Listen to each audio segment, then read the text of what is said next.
Right, good afternoon everyone. We're on Friday the 23rd of February and I'm just going to start the meeting today with a reflection on that we've got the full moon happening tomorrow, and so this week has actually been quite a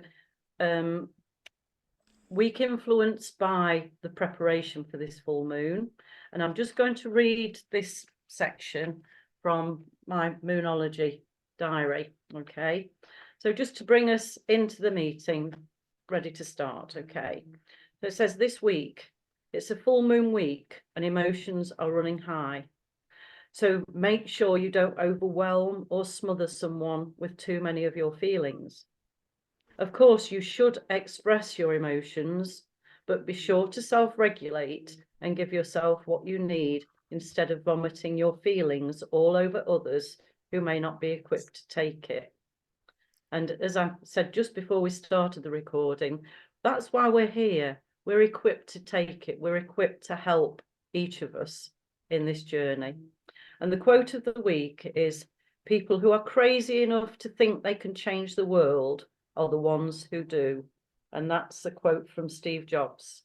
So we know crazy is what is needed to change this system, and what we're after is establishing the new system, and then the other system will come down of its own accord. And I say weird is wonderful and crazy is what is needed, and it's really that grounded craziness that we have with this liberation, opportunity, vitality, empowerment. So love, we are working from the heart, and we will have upsets and setbacks, but we will still be here and we will still stay grounded and we will support each other. So thank you everyone for being here today. And Rachel, shall I come to you next? Is that all right? Yeah, thanks, Julie. Thanks for reminding about that. I think it's a Virgo full moon, isn't it? Yes, it is. Yeah. Yeah. And interesting because obviously I've just come back from the count, and it was a very different kettle of fish this time for the Bakewell by-election from last May. Because last May there were everyone had 2 votes, everyone in the electorate, and there was a 47% turnout. But this time there was only 1 vote, and the turnout was only 34%, something like that, 34.5. So very, very low. And last time I got 100, I think I got 174 votes, and this time I only got something like 34, 36 or something like that. Very, very low. There was a massive swing from last time. Conservatives, the con party, as I call them, had a huge, overwhelming majority, and this time Labour won. Now, the interesting thing is the guy that won, Bob for Bakewell, who doesn't even live here. If you work out how many percentage of the people of Bakewell actually voted for him, it was 13.3%. And I didn't actually say to him, I think I said to the Conservative guy before the result was announced, because it did look neck and neck, and it was neck and neck because there were 15 votes in it and they did a recount. I said, doesn't it worry you that only 34% are bothering with the system anymore?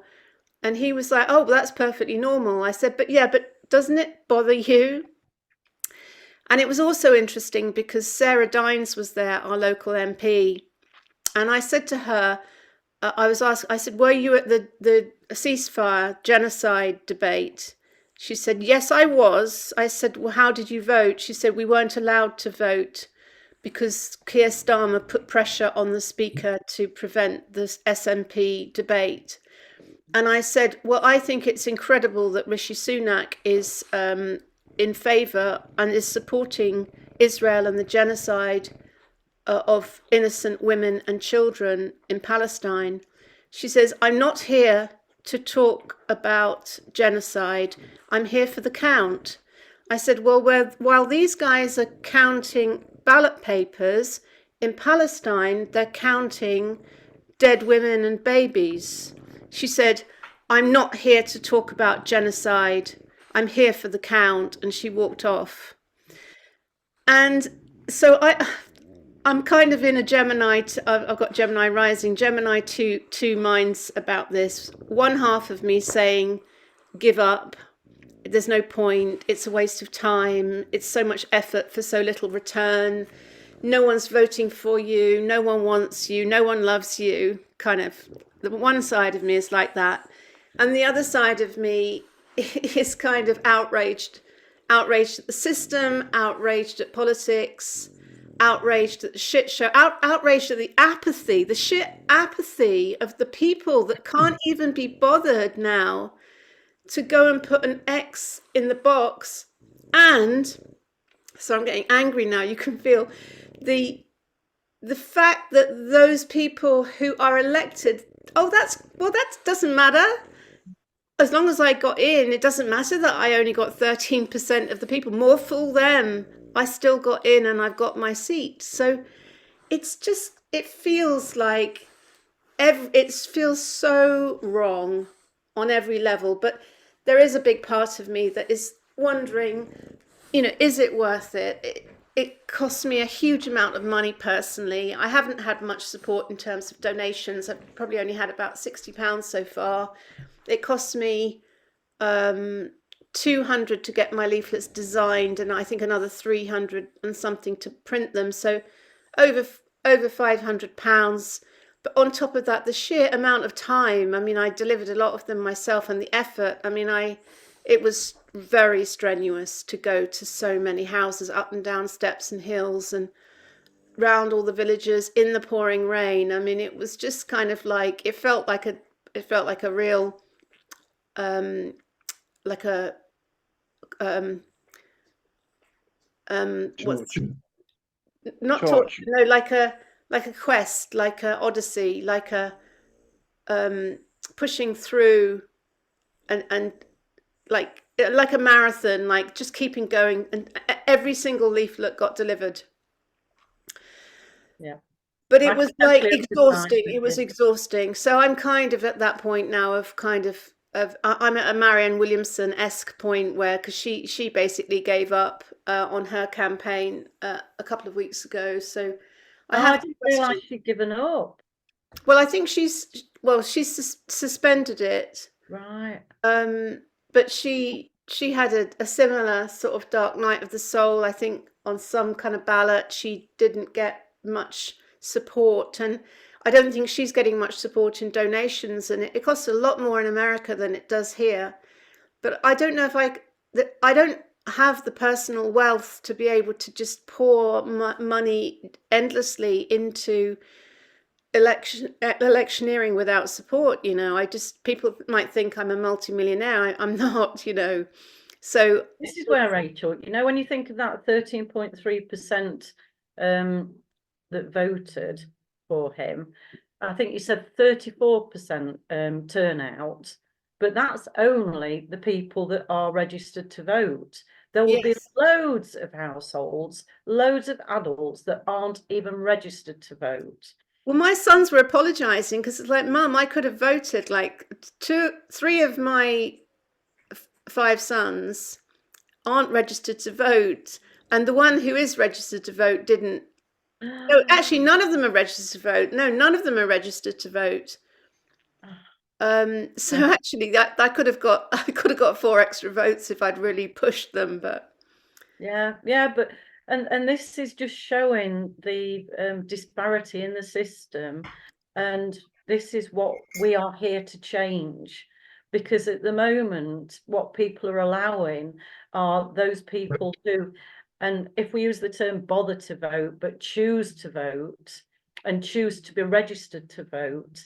And yet those people that aren't registering to vote, most of them aren't. Well, I would say they probably all are, because they are so fed up with the system, and they don't realise that they're voting in the people that get in, and they are keeping this system going. And that's what we are here to change.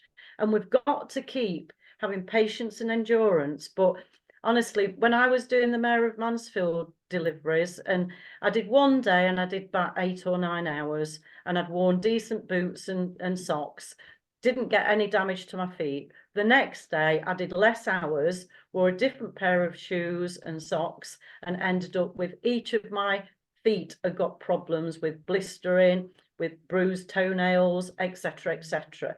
Thankfully, after that, I wore the original pair of boots and socks, and I managed to not get any more damage. But even finding where people's letterbox is such a challenge.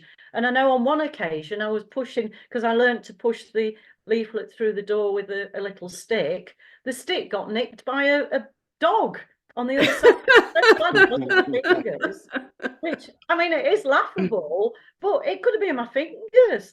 And honestly, I've had a new door now, and I've made sure I've had my letterbox in the middle of the door, just so that it's easier for the post people. I must admit, a dog did eat one of my leaflets.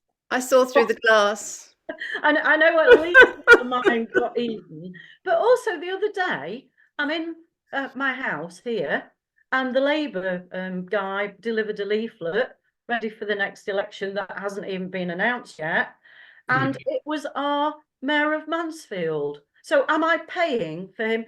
Hopefully he's booked some time off on holiday. But even so, I'm paying his salaries that's enabling him to have this leaflet that I've had through the door. Oh, you can see how cross I am about it.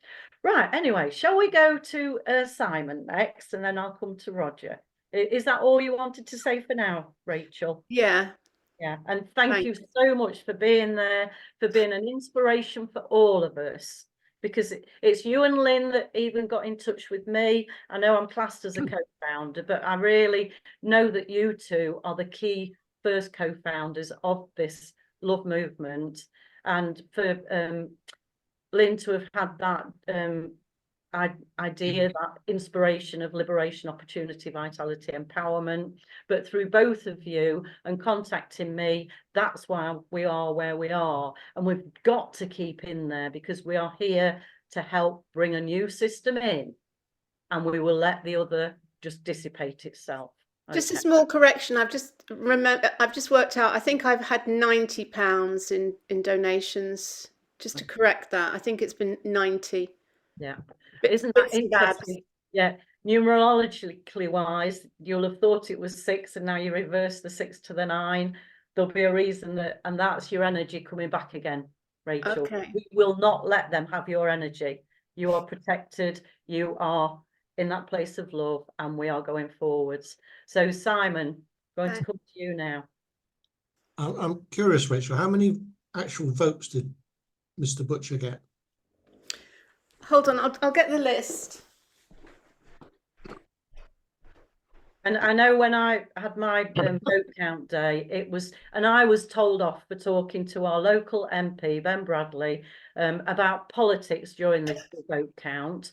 And the reason I was talking to him is because he's leader of the Nottinghamshire County Council, as well as being our local MP. And I was talking to him about the state of the roads and the potholes. He's now put himself forwards for the candidate for the East Midlands Regional Mayor. And part of his thing, of his candidacy, is that he will get the roads fixed. Well, why hasn't he done it already? Anyway, we'll get Rachel in there and she'll get the roads fixed for us.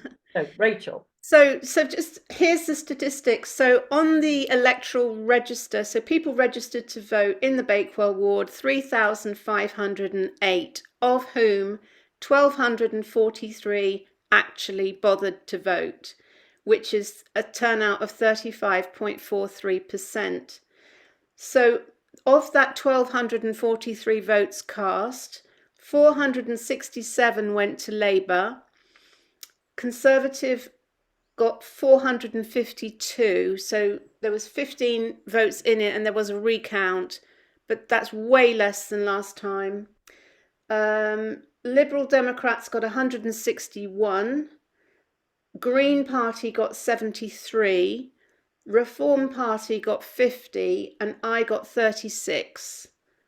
So if you work out Labour 467 out of the electorate of 3,508, that's how I got to 13.3% of the electorate. So if you think about it, Rachel, I mean, I understand you're a bit deflated at the moment, but think about it. You were 14 votes behind Reform with all their publicity and budgeting, and the way they're really going for it at the moment, and they only got 50 votes. To change this system is a huge challenge, and it's an ongoing challenge. Well, I guess also the thing is, if you add up all the people who didn't want Labour, so all the people who didn't want Labour, basically, how many is that? 5, 6, 760 people didn't want Labour. This is the kind of like strange thing about the system. It's like the overwhelming majority of the people didn't want Labour. Even more people aren't interested in the system. So how can a system where only 13% of the people basically a tiny percentage of the people are affecting the majority? It's like, it seems to me to be insane. The system is corrupt and designed to be corrupt. But not taking into account what Julie's saying about all the people that aren't registered. I mean, your own family, you're talking about well-educated young men, and they couldn't even be bothered to register for votes. So how many, we really need to know what that figure is. How many people are eligible to vote? How many would be eligible? What is the population? Don't even bother to vote, but to actually register. But nonetheless, you've said any number of times that your target market is the apathetic, which in this case is 2,264 people didn't even bother to vote. It wouldn't have taken much if we could find a way to genuinely engage those people. Well, this is the thing, because I really felt that my leaflet would have engaged people who might otherwise not have bothered, but clearly it didn't. It didn't work. It's not that it didn't, Rachel. It's a war of attrition. It doesn't happen it's not apathy. This is the one thing I learned when I was just a humble town councillor. It's not apathy. What happened to I didn't know anything about it. Somebody said, "Really make a good town councillor," and I said, "Okay." And I said, "There's a seat vacant. They're going to co-opt." I don't even know what that meant. And I went along for an interview, spoke my mind, and they spat me out like immediately. And the person, actually, it was quite ironic because I arrived with us, 3 of us, and another guy had been a councillor before. He said they've already chosen. They made up their mind before we arrived, and the council choose when they co-opt. And then another seat came up, and I found out if you get 10 people within the ward to request an election through democratic services, that has to be an election. And I subsequently, as a result, was the only one who stood, and I was elected unopposed. But what I did is I wrote a letter saying, we request an election. And I took it out into the street and I knocked on about a dozen doors. And I said to people, "I'm sure you can't be bothered to vote, but how do you feel about being deprived of the right?" Oh, I don't like that. And I had about 10 letters in about half an hour, less than that. And what I discovered is that it was not apathy. They genuinely believed it was pointless. That's the difference. There are just so many people that think the whole political system is just so skewed, corrupt, pointless, that's why they're apathetic. They'd love to vote and see, I'm sure people would love to vote and see a change, and everybody wants that, but they don't feel that the political system is the root.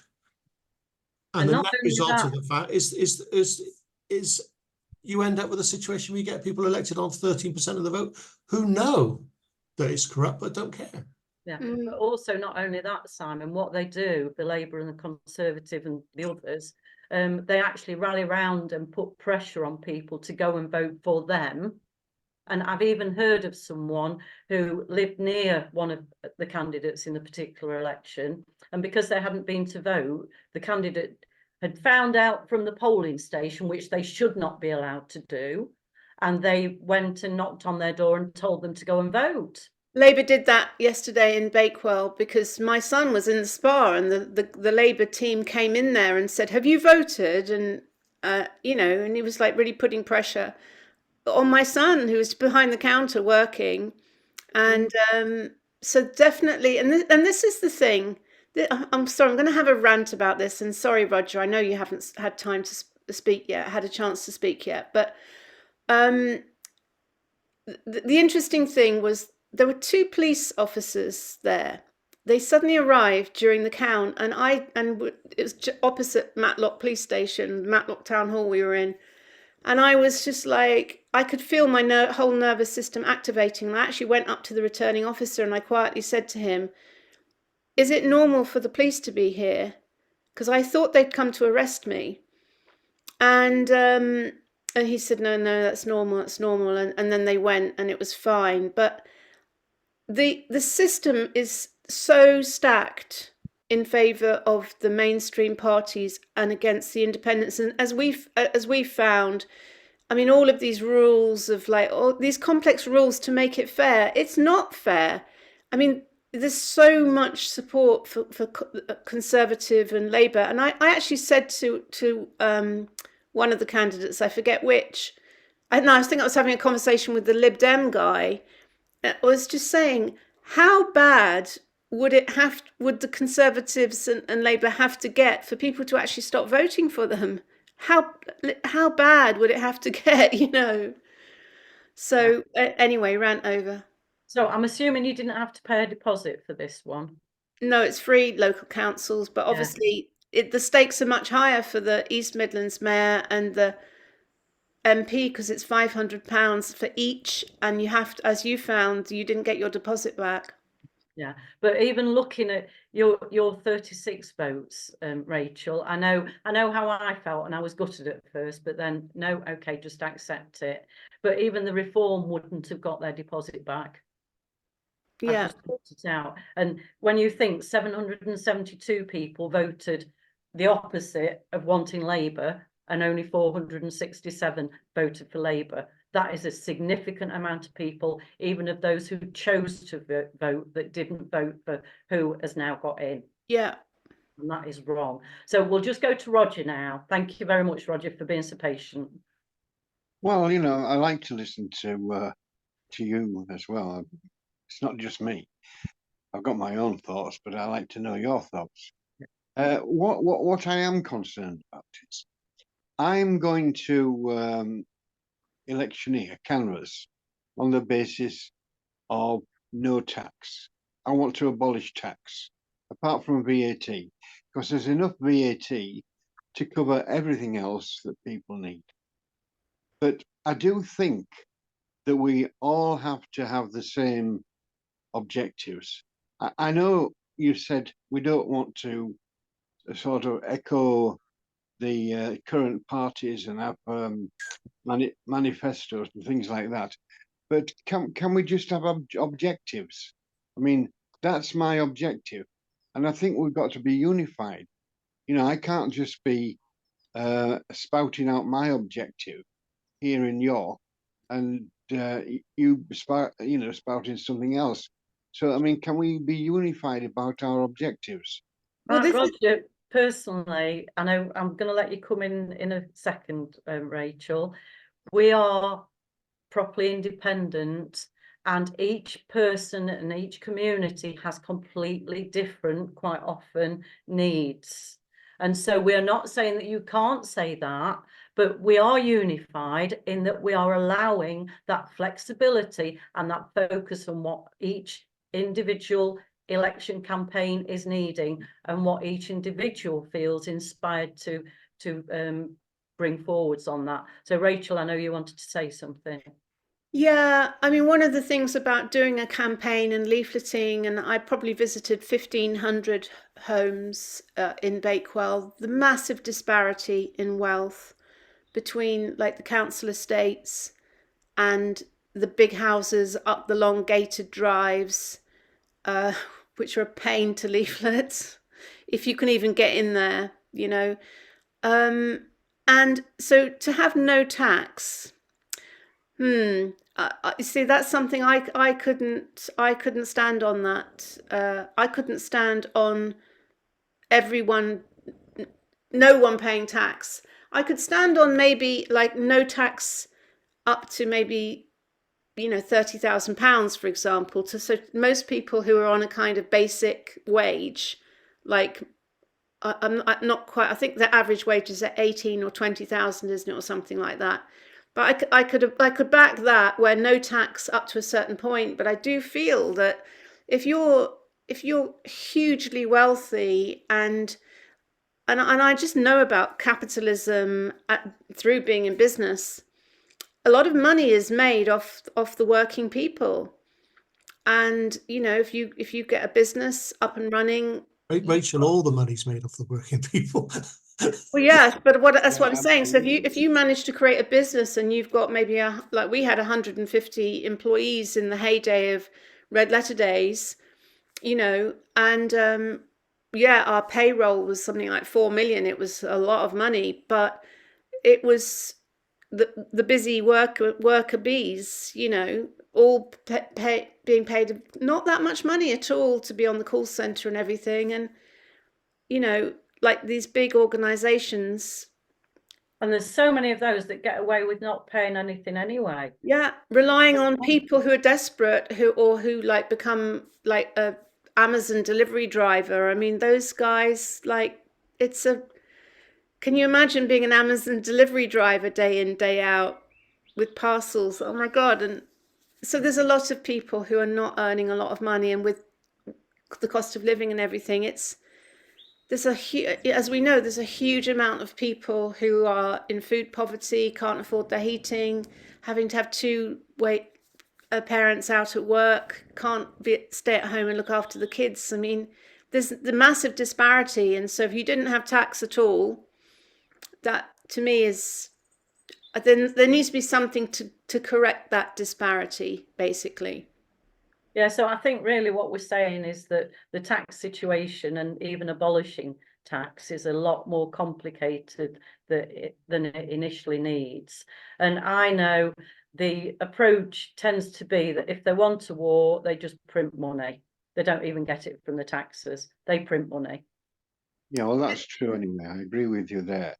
But it's the whole principle of the thing. We're fighting for the man in the street or the woman in the street, and it's unlawful. Yeah. It's mafia style. What's But the also, difference? Roger, if you think about the discussion we were starting to have before we started recording about what's happened in the House of Commons, where they didn't even allow a proper debate. Can you tell us a little bit more about that, Roger? Well, I didn't say that they didn't allow a proper debate. There was a debate. Right. It probably didn't go Tell in the people way. what it was about, please, just because I don't know enough about that one particular. Well, you know that there's a war between Hamas, which they say represents the Palestinians. It doesn't really. Hamas is a completely separate organization, and Israel. So there's this war going on, and the people who are suffering the most are the civilians. There's been I think thousands, tens of thousands of civilians killed, and so the debate.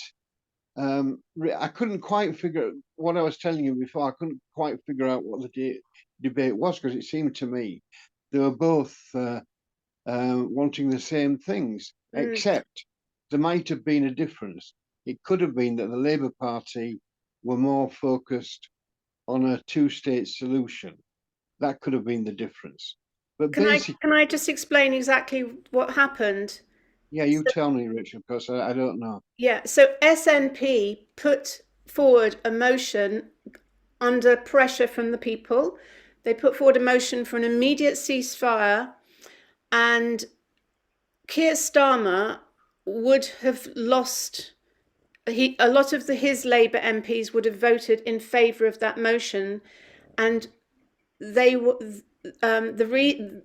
it was claimed that the reason why a lot of them would have voted in favour was because the Labour MPs, or the MPs generally, are worried because they've had a lot of death threats and all that kind of thing. Yeah. And so Labour had a similar motion, but it was way watered down, and it gave permission for Israel to keep the fighting as long as Hamas was in existence.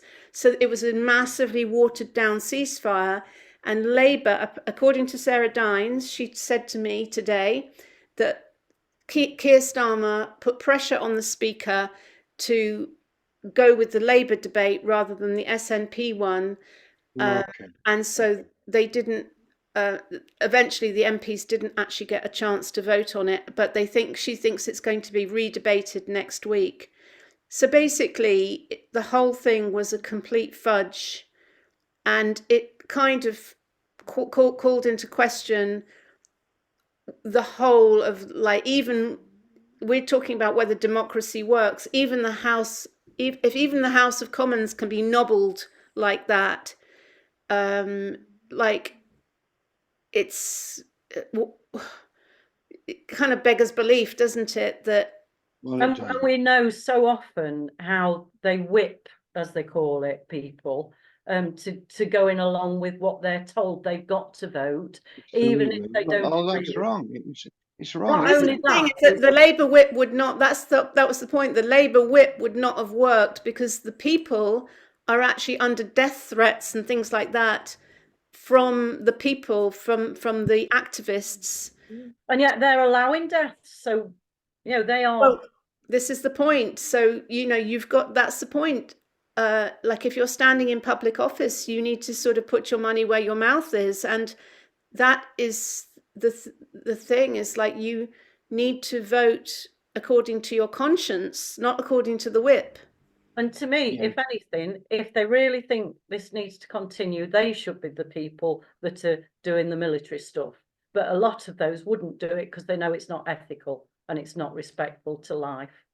And this is what is so wrong. But also, not only will they sort of choose to vote with what they're whipped to told to do, if they don't agree, quite often all they do is abstain. And I've even known our local MP, well, he didn't have to go because I think his wife was poorly or something like that, but it was all right supposedly because one of the Labour people wasn't going. So, well, no, that's not right. Just because you're Conservative and they're Labour doesn't mean that negates the vote, because who knows, hopefully one will vote for what they want to and the other side of the houses might vote for the same. So they shouldn't even have that as I don't have to go because they're not going. It's just such a wrong system. Yeah. Talking about systems, can we get back to the? I Julie will tell you, Rachel, every spare penny I've got is going into my business at the moment. So, but I didn't expect you to win. I'm not surprised the way the vote worked out, but I really don't think you should take it personally. I think it's not a brick wall, it's a signpost. It's confirming all that brought us together in the first place, really. And it's where we go from here. And Roger's point about the no tax, all you do is you just set yourself as a laughing stock, Roger. They'll just give people a reason not to take you seriously. We need to go for the weak points. And my feeling of the weak points is the corruption, the fact that people aren't voting. What is wrong with the system? Yeah, but we can't stop the corruption. That's impossible. We can, absolutely we can. And how are we going to do that? People say enough. Money changing hands in brown envelopes.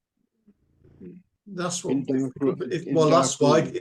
I'd join Rachel if I believe that, Roger. I'd give up. If we can't change the corruption. I'd love a few more brown envelopes, please, people. I haven't been getting enough brown envelopes with cash in. Sorry. Can I also make? I'd really love to make. If I have to be honest, Rachel, what I was hearing when you were saying about how much money you've invested in this, how you may not be wealth in the way that perhaps people assume, but you are privileged. Not very few people would be in a position to sort of throw a grand at getting elected. So in my mind, to an extent, you're kind of endorsing the system by thinking how much money you've got is what determines whether you might get elected or not. Well, I know. One other thing that happened, I'd like to mention this as well, is that out of the blue a few weeks ago, I got 2 speaking bookings, and which I was surprised at, and I thought, and I was very conscious that it could be a trap. And I got the contracts through. One of them was for £4,500 and one was for £3,000. And I thought, wow, that's, and I used to do a lot of speaking. And it kind of dried up after I started speaking out. Anyway, I got the contracts through, and there's a clause in these contracts basically saying if there's any negative publicity against the artiste in the run up to the event, we reserve the right to cancel the contract. So for both of them, I said, you need to make your client aware, because it's through an agency, you need to make your client aware that I am standing for election, and as East Midlands Mayor, and for the general election, I'm standing for election as an independent. I cannot guarantee that there won't be any publicity, and it may be negative because of my views. And fortunately, the £4,500 event confirmed and is going ahead, which is a nice gig for me. But the £3,000 one withdrew the contract, so it personally cost me £3,000 in lost revenue on top of. Do you know what I'm saying? And this has been one of the challenges, and I think for a lot of people who've spoken out, like all of the doctors and the medical people, and they've had their funding cut, and so the system does depend on this. I mean, look at us. We've had our bank accounts closed down, literally, so that we can't, how can you function? And I know this, I forget the other political party, but they've had the same thing. So the system is using money to squeeze. You need money, like with Marianne Williamson in America, you need a huge amount of money to challenge the system. And the people who've got the money have got the stranglehold on the system. So how do you break that? It's like, oh my God, and of course the government can print limitless money. And if you're a banker, you can print limitless money. And it was interesting that one of these clients was actually owned by a big banking corporation, the one that cancelled. I researched their ownership to see if it was World Economic Forum, and its parent ownership is one of the biggest banks in America. So go figure. So I have to wonder whether it was a trap or a psyop to demotivate me, Not only to demotivate you, but to dissipate your energy so that you destabilize me, and things like that. The whole banking system and the whole use of money is actually another part of what we do need to have a new system in place for. And that's where, Roger, when you say about getting rid of taxes, and if you think about what we've just said. By the way, just let me repeat again. I didn't say all tax. I didn't say VAT. And what's the other one? Duty and stuff like that on petrol and. No, but even getting rid of the taxes that you want to is such a big thing, really, in lots of people's minds that they can't even imagine it happening. And what we need to do is inspire people to register to vote and get us independent people in, because money is man-contrived. And it is being used by the system at the moment, the current system, to have power and control over people. Yes. And this is what we need to change. And this is what me and Simon with the Chrysalis Commons Earth Limited, that is where we've got a focus to support local projects and things like that. So there's other ways of bringing the system down as we re-establish new system. But yeah, Roger, you wanted to say?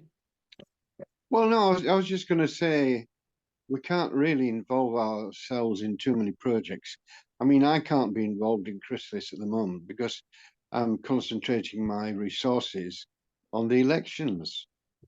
Well, I know, and we're only sort of early days of starting with the Chrysalis at the moment, and we're getting the website developed, and I've been so busy having stuff done at my own house that I haven't even had a chance properly to to do as much as I would have liked to have done. But I've also realised that it is a very important focus for me as soon as I can do, because getting that new system in there will be a big part of attracting interest in inspiring people to register to vote and then to choose to vote.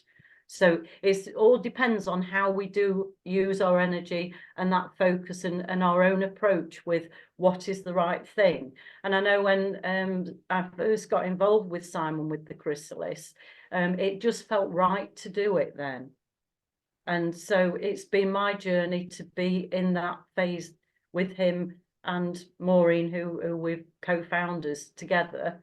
And we just need to trust that each of us has got a different life journey. We've got different life paths. We come together and we support each other, knowing that each of us has got a different life path. So I think Rachel looked as though she wanted to say something. Would you?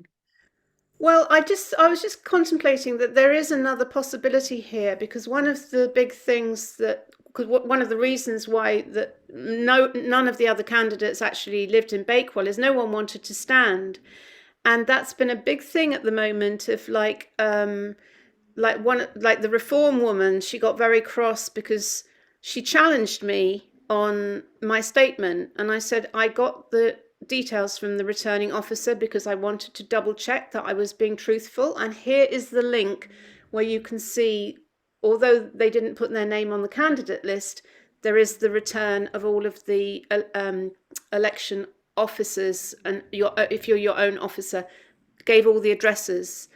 And it's in the public domain. And the Reform woman said, remove that link. I don't want the paparazzi coming to my house, blah, blah, blah. And I'm like, it's in the public domain. But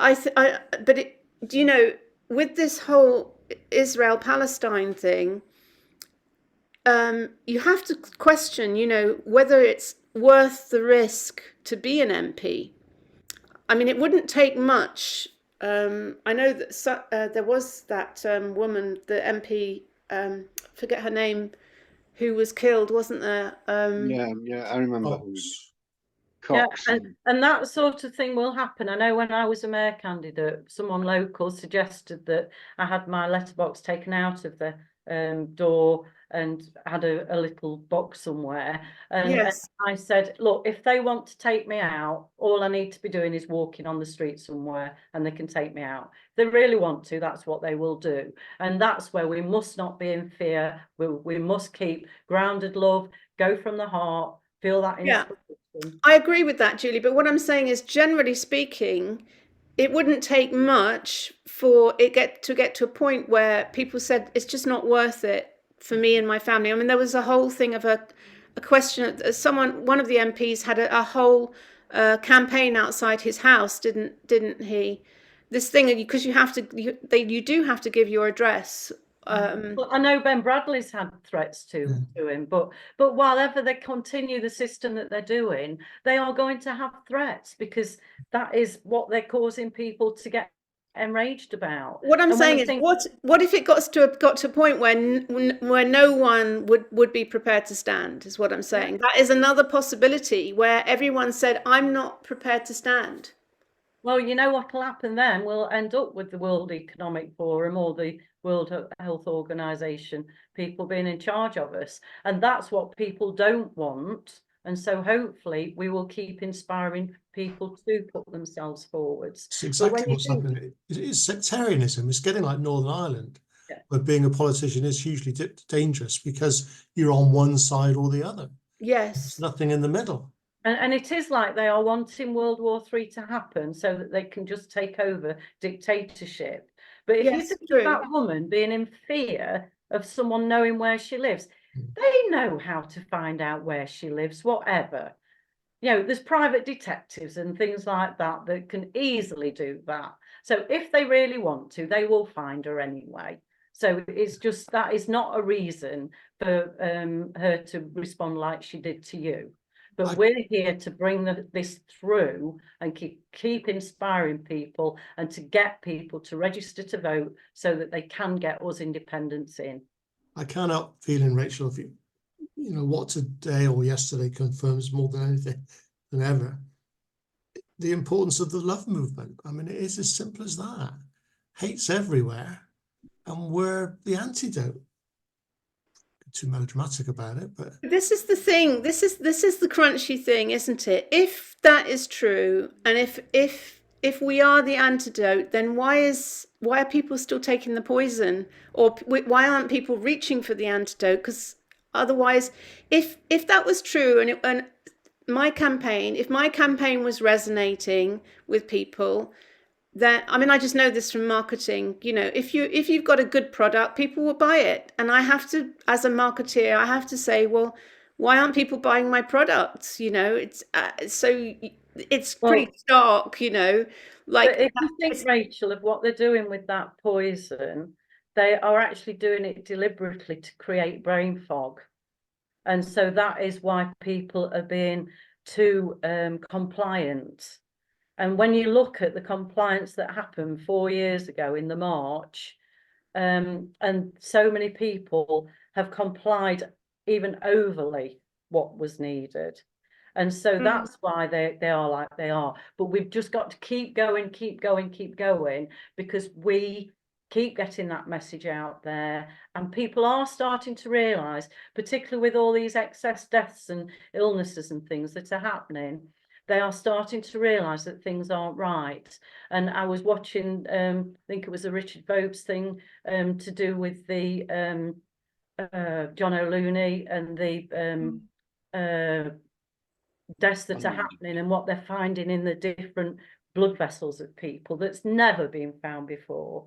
And so this is all starting to come out now. Yes, they're keeping it suppressed, and they're wanting, you know, they wanted, was it 75 years more of suppression of it all? But people are starting to realise, and there was a really good Facebook and whatever live thing that someone sent, Jack Cox, someone I know, sent me a link to, and I've watched the recording.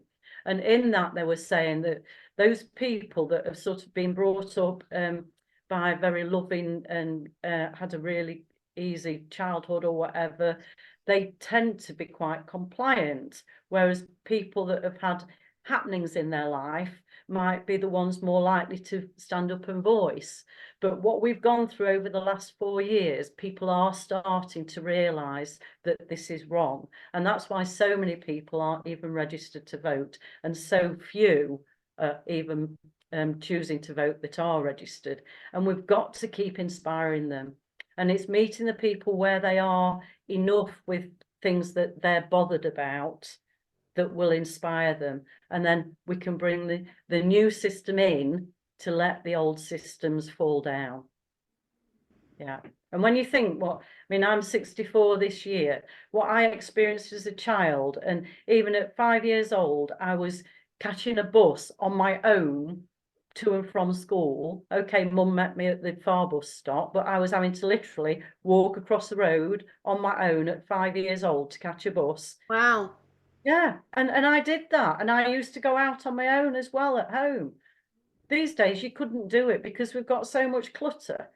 In Mansfield, we've even got all these supposed flood prevention things happening, supposedly because the sewage system plant isn't big enough. So why haven't they just built a bigger sewage system plant? Instead, they keep putting houses and other buildings on a land that's causing more flooding, and they're narrowing our roads off. Oh, I wonder why they might be doing that. So the water companies are creaming off the profit and not investing it in the sewage system is what I was reading the other day. Well, even one of their employees even told me the other day. Into the rivers. Yeah, they said they haven't been updating the sewage system for 50 years. And I'm like, well, why are you even telling me that? And why aren't they doing it now?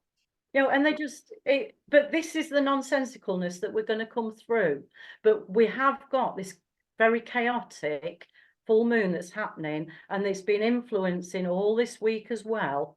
And that's why when you think, even why do they have election days on a Thursday and then count days on a Friday? The energy of that even is, oh, then we can spend all weekend celebrating. You know, it's such a system, but we are changing it.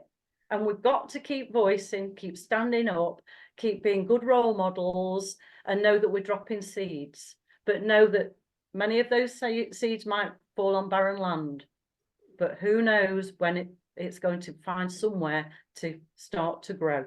And So other than focusing on elections, Julie, what can we do? well, we need to, that's why I'm getting out into the communities, to the two very deprived estates that I go to and I'm working with twice a week for free, and hearing some of their experiences of life, and also dropping seeds with those people. And because so many people that I thought, well, I'm always going to vote Labour or whatever. That's what they tend to say in Mansfield, because before Ben Bradley came in, it was always Labour, ever since Labour had been first on the election paper. And we know that Labour changed to Conservative with a small c when Tony Blair came in. So they're not even genuine Labour. I know that Arthur Scargill, he was part of the system to bring down the strength of the unions. And Mansfield town now, and Mansfield and district, used to be thriving because of the coal industry.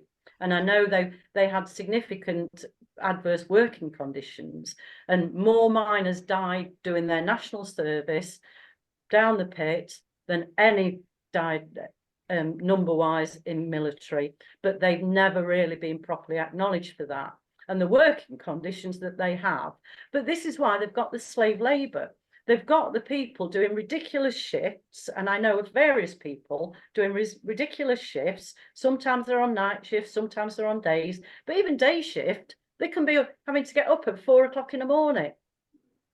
And it's just ridiculous, but they don't realise it. And even the emphasis on football and darts and things like that, you know, they've brought that in as part of this slave labour. Anyway, I will take a breath, and I think you can tell where I am, but we need to keep going so that we can inspire these people to register to vote and to vote, but also know that the stuff that's happening, even the 5G and everything, is part of that entrainment, that people don't even realise they're being so entrained, and they're so busy having to balance everything in their lives. And if you heard some of the stories I hear, and it's like, they know the education system stinks. The kids, most kids don't even want to go to it. And this is what we've got to change. So thank you, everybody. Right, anything else anyone wants to say before we finish? Thanks for hosting, Julian. Thank you to everyone for your rallying support of me, because I think this is the nice thing about being part of a movement, is there's a support group there. Because if it was just little old me on my lonesome, then I think I probably would have, just said. And what you need to do, Rachel, is have a bit of time, time now, for as long as you need to. And everybody, please rest every day, every afternoon or evening, lying down, eyes closed, gentle music on if you like it, at least 10-15 minutes every afternoon or evening, or if you're on shift, the equivalent, every single day. The only reason you don't do it is if someone is literally going to die in that time. Otherwise, you will rest and you will be in a better place to be more effective and efficient, not only yourself, but supporting other people. So you are not being selfish doing it. If anything, you are being selfish not resting. If you fall to sleep, it means that you need to do it more often and for longer, until you start not falling to sleep every single day. And then when you're going through these challenges that we've got, if I use that word, which some people don't like using because it's too challenging, but when we've got challenges, we'll cope better and we'll be able to support everybody else better. And if we haven't got anything adverse happening in our lives, people will wonder where you've got your energy from, because that's what they're like with me. I haven't had many of those times that they've had to wonder where I get my energy from, because usually I'm dealing with enough stuff to support other people. Okay, so as soon as I come off this call now, I am going to have my 10 minutes rest, and then I'm going to go and receive a massage from someone else. Yeah, and that is what helps me to know my body better, and also helps me to process everything that we're going through. So Rachel, look after yourself, give yourself a bit of time off, and then you'll be ready again with this full moon. We are going to keep out there and we're going to get this. So thank you. So shall we finish the recording at that? I'd just like to endorse that, Rachel. Just lick your wounds, but don't take it too personally. And don't make a decision. Reflect for a few days at least. Thanks, Simon. Any last little snippet, Roger, before we stop recording? Well, I'd like to think that we've got some banner to all rally around. I mean, my idea was to abolish tax in the way that I've said. But does anybody else have any other ideas whereby we can say, look, the Love Party, we're going to do this? Well, right now we've got our draft. Do we call it constitution on the website, haven't we? Perhaps we'll look at. Yeah, but that's just basic human rights. You know that they've always been there. I mean, but we need to keep getting those messages out there, Roger. But what we could do is between now and next week, when we have our next meeting, we could all have a think of a focus, because this is the first time that we knew that you were going to ask about that. And I've been so busy over these last few weeks, living in absolute chaos. And the workmen have been wonderful, but when you're having work done, like windows changed and things, it does cause a lot of things that, you know, I've got to cope with. So for next week, we can all, if we get time, start to think and give some input on that next week. And just one little last thought on that, Roger. So, and I do think it is, just time just to kind of just let things settle. But as a marketeer, one thing you always ask, like you do some market research, why didn't you vote? Or why didn't you, not just why didn't you vote for me? Why didn't you vote at all? And like getting to the bottom of what is behind this. Because once you get to the bottom of why people don't buy your product or what's wrong with it, then you're in an informed place to make a decision. What do the people want? And so that you can give it to them. Because essentially we are the party of the people. Personally, I'd rather be asking them, rather than talk about the tax side of things, I'd rather be saying, are you registered to vote? And if they say no, why is that? And why not make you? Yeah, I think it would be useful. I think for me, if I'm going to continue, I need to ask some people, did you vote? If not, why not? And not even whether they voted for me or not, but generally, what is behind this huge apathy? Because I think if we can get to the bottom of that, that is where the gold is. And I'm going to take that word "if" out of there and put, as you're going to continue. Thank you. Can I just make one suggestion? You might want to do a little bit of research between now and next week. Something that I got quite actively involved in for a while was the none of the above movement, which basically said if there's a turnout below 50% or some figure that's agreed on, that an election is just null and void. Yeah, and in fact, someone actually wrote none of the above across one of the spoiled ballots, and one of the candidates said, makes you wonder why they bother, even going to the polls. And I said, have you not heard of the none of the above movement? That there should be a box saying none of the above, and that, if enough people say none of the above, it has to. And then the Green Party woman said, we have that system. If enough people vote against the motion, then it has to be, or against a selection, it has to be worked on even more. So it's very interesting. That would be a really good one for us to bring out. That I'm happy for us to really promote that none of the above. Because it would be very interesting. All those people who didn't bother to vote, if they could have voted none of the above, would they have done that? And of course, it just went down as a spoiled paper. It just went down as a spoiled ballot, that one. And I like to use the terminology, they didn't wish to vote. Because quite often the energy that they give round not bothering to, they're so cross about it all. But if they could wish to vote for none of the above, then they're actually using their energy in a positive way. And I think that's a really good way. I'm very happy for us to promote that, Simon. as a concept. Like I said, I was actively involved. We had a website and all sorts at one point, but it's all like so many things it fizzled out. But I might be able to get some info I can post in the group for people to. Yeah, that would be great if you would, read. yeah. And let's start that movement as part of our love movement. So, right, okay. All right. Well, I do think that we've got to have something solid. Yeah, but that we Roger, can- we've got enough on at the moment for today. So let's take it forwards for next week, please. If we can leave Well, it. I'm just putting an idea up which Yeah. we can Let's think Alright. about. let's let the dust settle a little, but let's contemplate that issue and discuss it next week. I think that's a good thing. Is there one Well, last thing that you want to say? I'm Yeah. going to say it. I'm going to say it. I just think we ought to focus more on providing creches to help families. Well, I mean, to me, the state of childcare, sorry, they're not properly trained, a lot of them, and the hours that they have to work and the pay that they're on is totally inappropriate. So it's much more than that. And also, I was a stay-at-home mum, and nobody agreed that I should have been. Okay, I was doing an open university degree at the time. I was highly criticised for being a stay-at-home mum, and we need proper families, not just creches. Yes, they need Yeah, social. I agree. Yeah. We So- don't need to be elected Yeah, well, to address these yeah. issues, Roger. From my own personal circumstances, I was listening to like an hour and a half conversation about the care system, which is in complete crisis. Before COVID, there were, I think, 9.5 million people who were unpaid carers. I think that's gone up to something like 13 million now.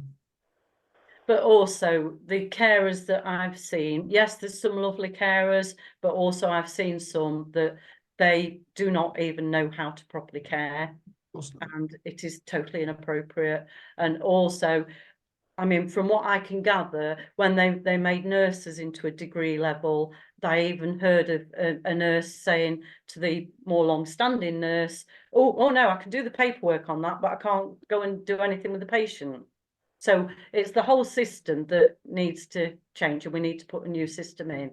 So I do need to go fairly soon. Okay. So are we all right to finish recording at Yeah. that? Thank you, Well, everybody. I just want to finish by saying what I really said when I first came on the call.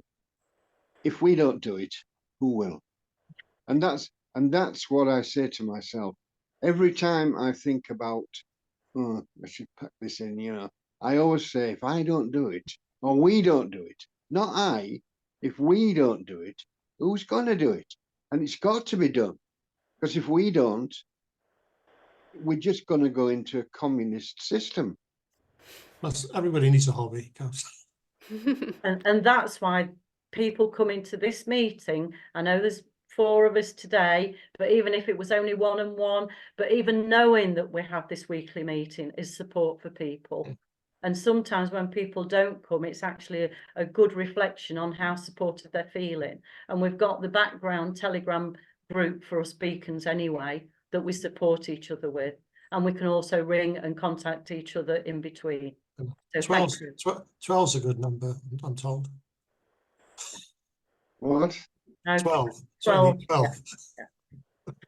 Yeah. All right. Well, we're a third of that today, aren't we? So, right. Thank you, Rachel. If you want to stop. Thanks, Julie. Yeah, thank you.